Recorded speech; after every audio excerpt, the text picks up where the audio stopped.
Hello mga kadadi, it's me again ang yung daddy, Daddy Ray. Mga kadadi, today may gagawin ako. So ang gagawin ko today, mag-install po tayo ng backup camera at sensor sa Toyota Hilux. So tara mga kadadi, samahan nyo ako. So tara! So Toyota Hilux po ang ating gagawin mga kadadi for today. So ang gagawin po natin, backup camera sa kanyang original na monitor. So gagamit po tayo dito ng harness, either 4x2 or 4x4 para mapagana po natin ang kanyang backup camera. So tara mga kadadi, baklas na tayo.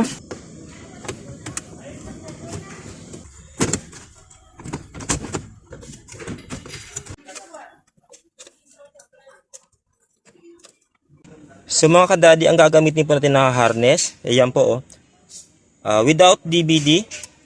Pero ito na po mga kadadi yung ating gagamitin na harness. So ito po ay 4x2.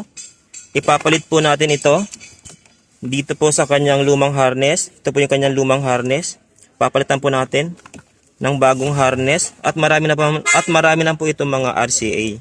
So dito po natin ilalagay yung ating backup camera.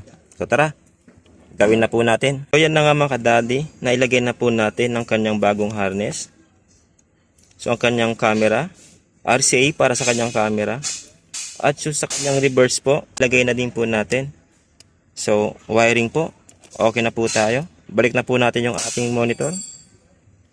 We're good. So yan na nga mga kadadi, na testing na natin yung ating backup camera. So ngayon, ibalik na natin yung lahat ng ating tinanggal. So tara.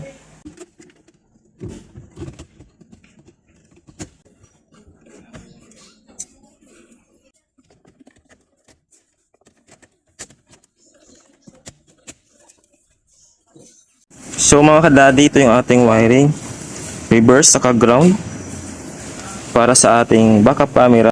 So yan na nga mga kadadi, naibalik na natin na maayos yung kanyang head unit.